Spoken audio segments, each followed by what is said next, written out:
द्वितीय स्कंद दशम अध्याय। भागवत के 10 लक्षण। श्री सुखदेव जी कहते हैं, परीक्षित, इस भागवत पुराण में सर्ग, विसर्ग, स्थान, पोषण, उति, मनवंतर, ईशानुकथा, निरोध, मुक्ति और आश्रय, इन 10 विषयों का वर्णन है। इसमें जो 10वां आश्रय तत्व है, उसी का ठीक ठीक निश्चय करने के लिए कहीं श्रुति से, कहीं तात्पर्य से और कहीं दोनों के अनुकूल अनुभव से महात्माओं ने अन्य 9 विषयों का बड़ी सुगम रीति से वर्णन किया है। ईश्वर की प्रेरणा से गुणों में क्षोभ होकर रूपांतर होने से जो आकाशादि पंचभूत, शब्दादि तन्मात्राएं, इंद्रियां, अहंकार और महतत्व की उत्पत्ति होती है, उसको सर्ग कहते हैं। उस विराट पुरुष से उत्पन्न ब्रह्मा जी के द्वारा जो विभिन्न चराचर सृष्टियों का निर्माण होता है, उसका नाम विसर्ग। प्रतिपद नाश की ओर बढ़ने वाली सृष्टि को एक मर्यादा में स्थिर रखने से भगवान विष्णु की जो श्रेष्ठता सिद्ध होती है, उसका नाम स्थान है। अपने द्वारा सुरक्षित सृष्टि में भक्तों के ऊपर उनकी जो कृपा होती है, उसका नाम है पोषण। मनवंतरों के अधिपति जो भगवत भक्ति और प्रजापालन रूप शुद्ध धर्म का अनुष्ठान करते हैं, उसे मनवंतर कहते हैं। जीवों की वे वासनाएं जो कर्म के द्वारा उन्हें बंधन में डाल देती हैं, उति नाम से कही जाती है।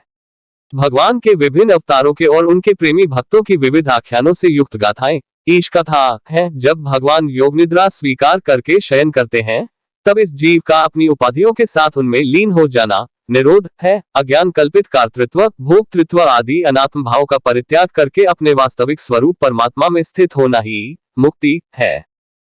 इस चराचर जगत की उत्पत्ति और प्रलय जिस तत्व से प्रकाशित होते हैं, वो परम ब्रह्म ही आश्रय है। शास्त्रों में उसी को परमात्मा कहा गया है, जो नेत्र आदि इंद्रियों का अभिमानी दृष्टा जीव है। वही इंद्रियों के अधिष्ठात्र देवता सूर्य आदि के रूप में भी है, और जो नेत्र गोलक आदि से युक्त दृश्य देह है, वही उन दोनों को अलग अलग करता है। इन तीनों में यदि एक का भी अभाव हो जाए तो दूसरे 2 की उपलब्धि नहीं हो सकती। अतः जो इन तीनों को जानता है, वो परमात्मा ही सबका अधिष्ठान आश्रय तत्व है। उसका आश्रय वह स्वयं ही है, दूसरा कोई नहीं। जब पूर्वोक्त विराट पुरुष ब्रह्मांड को फोड़कर निकला, तब वह अपने रहने का स्थान ढूंढने लगा, और स्थान की इच्छा से उस शुद्ध संकल्प पुरुष ने अत्यंत पवित्र जल की सृष्टि की। विराट पुरुष रूप नर से उत्पन्न होने के कारण ही जल का नाम नार पड़ा, और उस अपने उत्पन्न किए हुए नार में वह पुरुष 1000 वर्षों तक रहा। इसी से उसका नाम नारायण हुआ। उन नारायण भगवान की कृपा से ही द्रव्य, कर्म, काल, स्वभाव और जीव आदि की सत्ता है। उनके उपेक्षा कर देने पर और किसी का अस्तित्व नहीं रहता। उन अद्वितीय भगवान नारायण ने योग निद्रा से जगकर अनेक होने की इच्छा की।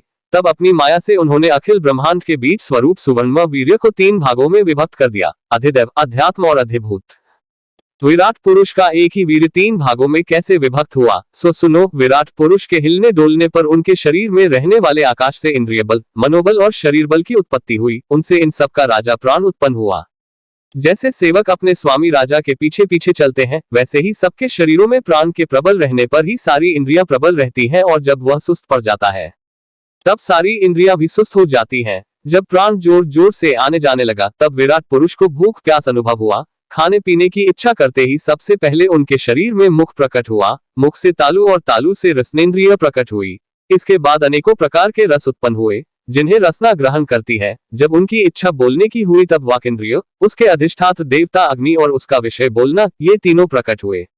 इसके बाद बहुत दिनों तक उस जल में ही वे रुके रहे। श्वास के वेग से नासिका छिद्र प्रकट हो गए। जब उन्हें सूंघने की इच्छा हुई, तब उनकी नाक घ्राणेन्द्रिय आकर बैठ गई, और उसके देवता गंध को फैलाने वाले वायुदेव प्रकट हुए। पहले उनके शरीर में प्रकाश नहीं था। फिर जब उन्हें अपने को तथा दूसरी वस्तुओं को देखने की इच्छा हुई, तब नेत्रों के छिद्र, उनका अधिष्ठाता सूर्य और नेत्रेंद्रिय प्रकट हो गए। इन्हीं से रूप का ग्रहण होने लगा। जब वेद रूप ऋषि विराट पुरुष को स्तुतियों के द्वारा जगाने लगे, तब उन्हें सुनने की इच्छा हुई। उसी समय कान, उनकी अधिष्ठात देवता, दिशाएं और श्रोत्रेंद्रिय प्रकट हुई। इसी से शब्द सुनाई पड़ता है। जब उन्होंने वस्तुओं की कोमलता, कठिनता, हल्कापन, भारीपन, उष्णता और शीतलता आदि जाननी चाहिए, तब उनके शरीर में चर्म प्रकट हुआ। पृथ्वी में से जैसे वृक्ष निकल आते हैं, उसी प्रकार उस चर्म में रोए पैदा हुए, और उसके भीतर बाहर रहने वाला वायु भी प्रकट हो गया। स्पर्श ग्रहण करने वाली त्वचा इंद्रिय भी साथ ही साथ शरीर में चारों ओर लिपट गई, और उससे उन्हें स्पर्श का अनुभव होने लगा। जब उन्हें अनेकों प्रकार के कर्म करने की इच्छा हुई, तब उनके हाथ उगाए। उन हाथों में ग्रहण करने की शक्ति हस्तेंद्रिय तथा उसके अधिदेवता इंद्र प्रकट हुए, और दोनों के आश्रय से होने वाला ग्रहण रूप कर्म भी प्रकट हो गया। जब उन्हें अभीष्ट स्थान पर जाने की इच्छा हुई, तब उनके शरीर में पैर उगाए। चरणों के साथ ही चरण इंद्रिय के अधिष्ठाता रूप में वहां स्वयं यज्ञ पुरुष भगवान विष्णु स्थित हो गए, और उन्हीं में चलना रप कर्म प्रकट हुआ। मनुष्य इसी चरणेंद्रिय से चलकर यज्ञ सामग्री एकत्र करते हैं। संतान, रति और स्वर्ग भोग की कामना होने पर विराट पुरुष के शरीर में लिंग की उत्पत्ति हुई। उसमें उपस्थेंद्रिय और प्रजापति देवता तथा इन दोनों के आश्रय रहे वाला कामसुख का आविर्भाव हुआ। जब उन्हें मल त्याग की इच्छा हुई तब गुदा द्वार प्रकट हुआ। तत्पश्चात उसमें पायु इंद्रिय और मित्र देवता उत्पन्न हुए। उन्हीं दोनों के द्वारा मल त्याग की क्रिया संपन्न होती है। अपान मार्ग द्वारा एक शरीर से दूसरे शरीर में जाने की इच्छा होने नाभि द्वार प्रकट हुआ। उससे अपान और मृत्यु देवता प्रकट हुए। इन दोनों के आश्रय से ही प्राण और अपान का बिछोह यानी मृत्यु होती है। जब विराट पुरुष को अन्न जल ग्रहण करने की इच्छा हुई तब कोक, आते और नारियां उत्पन्न हुई। 7 कुक्षी के देवता समुद्र, नारियों के देवता नदियां एवं तुष्टि और पुष्टि ये दोनों उनके आश्रित विषय उत्पन्न हुए। जब उन्होंने अपनी माया पर विचार करना चाहा तब हृदय की उत्पत्ति हुई। उससे मन रूप इंद्रिय और मन से उसका देवता चंद्रमा तथा विषय, कामना और संकल्प प्रकट हुए। विराट पुरुष के शरीर में पृथ्वी, जल और तेज से 7 धातुएं प्रकट हुई। त्वचा, चर्म, मांस, रुधिर, मेद, मज्जा और अस्थि। इसी प्रकार आकाश, जल और वायु से प्राणों की उत्पत्ति हुई। श्रोत्रादि सब इंद्रिया शब्दादि विषयों को ग्रहण करने वाली है। वे विषय अहंकार से उत्पन्न हुए हैं। मन सब विकारों का उत्पत्ति स्थान है और बुद्धि समस्त पदार्थों का बोध कराने वाली है। मैंने भगवान के स्थूल रूप का वर्णन तुम्हें सुनाया है। यह बाहर की ओर से पृथ्वी, जल, तेज, वायु, आकाश, अहंकार, महतत्व और प्रकृति इन 8 आवरणों से घिरा हुआ है। इससे परे भगवान का अत्यंत सूक्ष्म रूप है। वह अव्यक्त, निर्विशेष, आदि, मध्य और अंत से रहित एवं नित्य है। वाणी और मन की वहां तक पहुंच नहीं। मैंने तुम्हें भगवान के स्थूल और सूक्ष्म, व्यक्त और अव्यक्त जिन 2 रूपों का वर्णन सुनाया है, ये दोनों ही भगवान की माया के द्वारा रचित हैं। इसलिए विद्वान पुरुष इन दोनों को ही स्वीकार नहीं कर। वास्तव में भगवान निष्क्रिय हैं। अपनी शक्ति से ही वे सक्रिय बनते हैं। फिर तो वे ब्रह्मा का या विराट रूप धारण करके वाच्य और वाचक शब्द और उसके अर्थ के रूप में प्रकट होते हैं और अनेकों नाम, रूप तथा क्रियाएं स्वीकार करते हैं।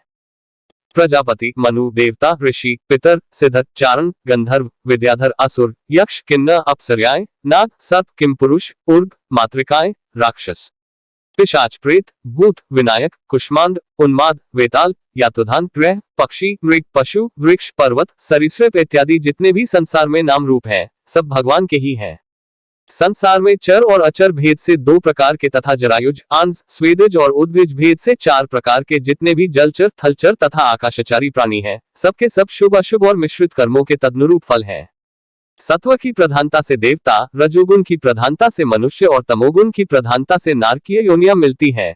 इन गुणों में भी जब एक गुण दूसरे 2 गुणों से अभिभूत हो जाता है तब प्रत्येक गति के 3-3 भेद और हो जाते हैं। वे भगवान जगत के धारण पोषण के लिए धर्म में विष्णु रूप स्वीकार करके देवता, मनुष्य और पशु, पक्षी आदि रूपों में अवतार लेते हैं तथा विश्व का पालन पोषण करते हैं।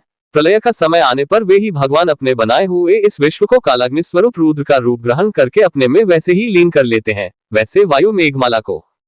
महात्माओं ने अचिंत्यश्वर्य भगवान इसी प्रकार वर्णन किया है, परंतु तत्वज्ञानी पुरुषों को केवल इस सृष्टि, पालन और प्रलय करने वाले रूप में ही उनका दर्शन नहीं करना चाहिए, क्योंकि वे तो इससे परे भी हैं। सृष्टि की रचना आदि कर्मों का निरूपण करके पूर्ण परमात्मा से कर्म या कर्तापन का संबंध नहीं जोड़ा गया है। वह तो माया से आरोपित होने के कारण कर्तृत्व का निषेध करने के लिए ही है। यह मैंने ब्रह्मा जी के महाकल्प का अवान्तर कल्पों के साथ वर्णन किया है। सब कल्पों में सृष्टि क्रम एक सा ही है। अंतर है तो केवल इतना ही कि महाकल्प के प्रारंभ में प्रकृति क्रमशः महतत्वादी की उत्पत्ति होती है और कल्पों के प्रारंभ में प्राकृत सृष्टि तो ज्यों की त्यों रहती ही है। चराचर प्राणियों की वैकृत सृष्टि नवीन रूप से होती है। परीक्षित, काल का परिमाण, कल्प और उसके अंतर्गत मनवंतरों का वर्णन आगे चलकर करेंगे। अब तुम पाद्म कल्प का वर्णन सावधान होकर सुनो। शंकर जी ने पूछा, सूत जी, आपने हम लोगों से कहा था कि भगवान के परम भक्त विदुर जी ने अपने अति दुस्त्यज कुटुंबियों को भी छोड़कर पृथ्वी के विभिन्न तीर्थों में विचरण किया था। उस यात्रा में मैत्रेय ऋषि के साथ अध्यात्म के संबंध में उनकी बातचीत कहाँ हुई तथा मैत्रेय जी ने उनके प्रश्न करने पर किस तत्व का उपदेश किया। सूत जी, आपका स्वभाव बड़ा सौम्य है, आप विदुर जी का वह चरित्र हमें सुनाइए। उन्होंने अपने भाई बंधुओं को क्यों छोड़ा और फिर उनके पास क्यों लौट आए। सूत जी ने कहा, शंकादि ऋषियों, राजा परीक्षित ने भी यही बात पूछी थी। उनके प्रश्नों के उत्तर में श्री शुकदेव जी महाराज ने जो कुछ कहा था वही आप लोगों से कहता हूँ, सावधान होकर सुनिए। इस प्रकार श्रीमद् भागवत महापुराण द्वितीय स्कंध के 10 अध्याय समाप्त हुए।